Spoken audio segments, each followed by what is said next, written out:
So let's talk about it. So as you guys know already, it's been announced that Cardi B is divorcing or filing for divorce from Offset. They've only been married for 3 months. 3 years. Oh, I was gonna say, come with the facts now, boo. Fact checkers. They've only been married for 3 years. They have one child together, Culture. And So pretty. Yeah, So pretty. yeah, she did go on live because there was a lot of assumptions that he had a baby on the way. He was cheating again. But she went on live yesterday saying that wasn't the case. She's just tired of fighting.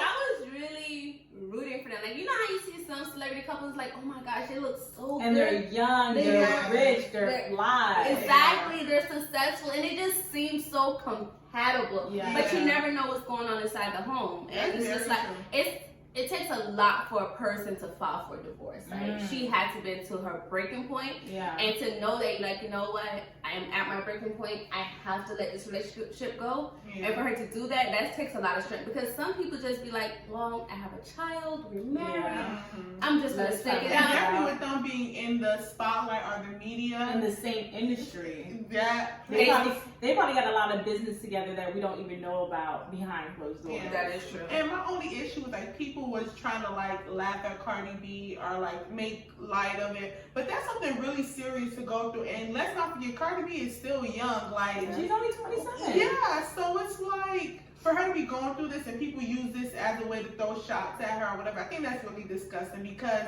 divorce is really hard for anybody. And I'm sure she wasn't planning for this to happen. And then you gotta think about the child, like, you know, so used to seeing their parent, although the child is young or whatever, but you know, she's so used to seeing her parents together. Yeah. Now it's like, oh, I'm going to mommy house, I'm going to daddy house or whatever. It's not easy. It's not easy. It does take effect on the kids, like whether we know it or not, it really affects them. But it does take a high level of strength that Cardi's shown to even absolutely to be in the industry at that, and then to choose your happiness over what everybody is saying. Because like, you know there's gonna people be like you said, laughing at you, like, oh, you're divorcing him again, because she did file for divorce before. I think like in 2018 when that whole his sex tape came out and all that other craziness. So she knew that people was gonna be talking about it. So if it wasn't cheating, he doesn't have a baby on the way, what do you guys think may cause somebody, not Cardi B, but in general, what may cause you to file for divorce? If it's not cheating and it's not... I think uncompatibility. I think people grow and definitely grow apart. Yeah, like they're both young, so it's like sometimes you do grow and then you, like Minnie said, you grow apart and you guys don't mesh like you used to before. I used to always think, like when I was my younger days, like the only reason why you can break up is if someone cheat on you. Like I used to always think that it's the only reason why you break up. But like you said, like people really grow apart. The person that you was 2 years ago may not be the same person you are now. The things that you accepted 2 years ago may not be the things that you accept now. And I'm pretty sure she tried with her relationship, but you know, if y'all not growing together, it's not gonna work. They're just, at that point, they're just growing apart. And I think people always, when you're together for a while, or maybe when you're just together, people would be like, oh, just get married. But in this case, or you're only been married for 3 years and now you're filing for divorce, sometimes just getting to know the person that you're with, however long that takes, should not be criticized, because once you step into marriage, you don't want to have to get that divorce if you don't have to, like, you know, breaking your family apart, or, you know, having to get rid of this and that because now it's a legal issue. And I'm scared, you know, honestly, like, that's one of the reasons why I'm scared of marriage.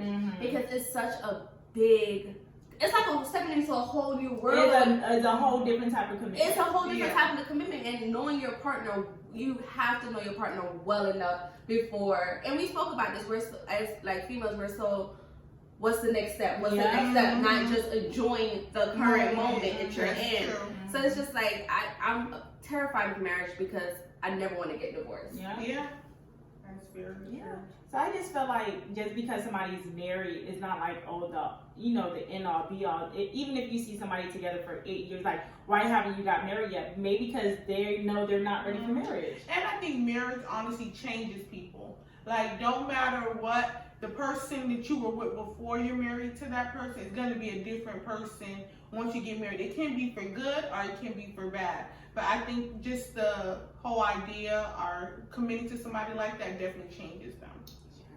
Do you like? I'm trying to think of the question I want to ask. Like, should a person change when they get married? Like, you should marry this. Like, you should. It should be the same. I think your values should be the same. Like, what you believed in before should probably be what you believe in after. But I do think you have to change in a way. You can't be that same person. You're moving not just with yourself in mind. Yeah, that's you're true. moving I as a feel team.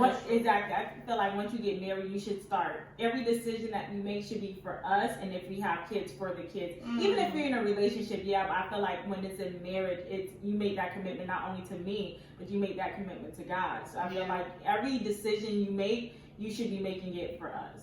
That's true, and that's one of the reasons. Like, not trying to give him too much, but you give your man in your life too much, they start acting nigga too much crazy. But that's one of the reasons, like, I realized that my boyfriend is growing, because the decision that he make is no longer only him. He's like including me, he's including my daughter or whatever. He's including us, like, we're gonna do this, we need to do this or whatever. It's just not only him, and he's asking for my opinion. How would you feel if I did this or whatever? Like, would you be okay with this? So it's just like, wow, I told him the other day, I'm like, you are really growing. Like, you're growing into a whole nother person or whatever. Yeah. And it's just, I told him, I'm like, if you was giving this another bitch this type of energy, I would have been pissed off. I would have been at your front door. I would have been too mad, because I knew this man was always in you, and it takes some time. It does take some time for for them to get that out of them. So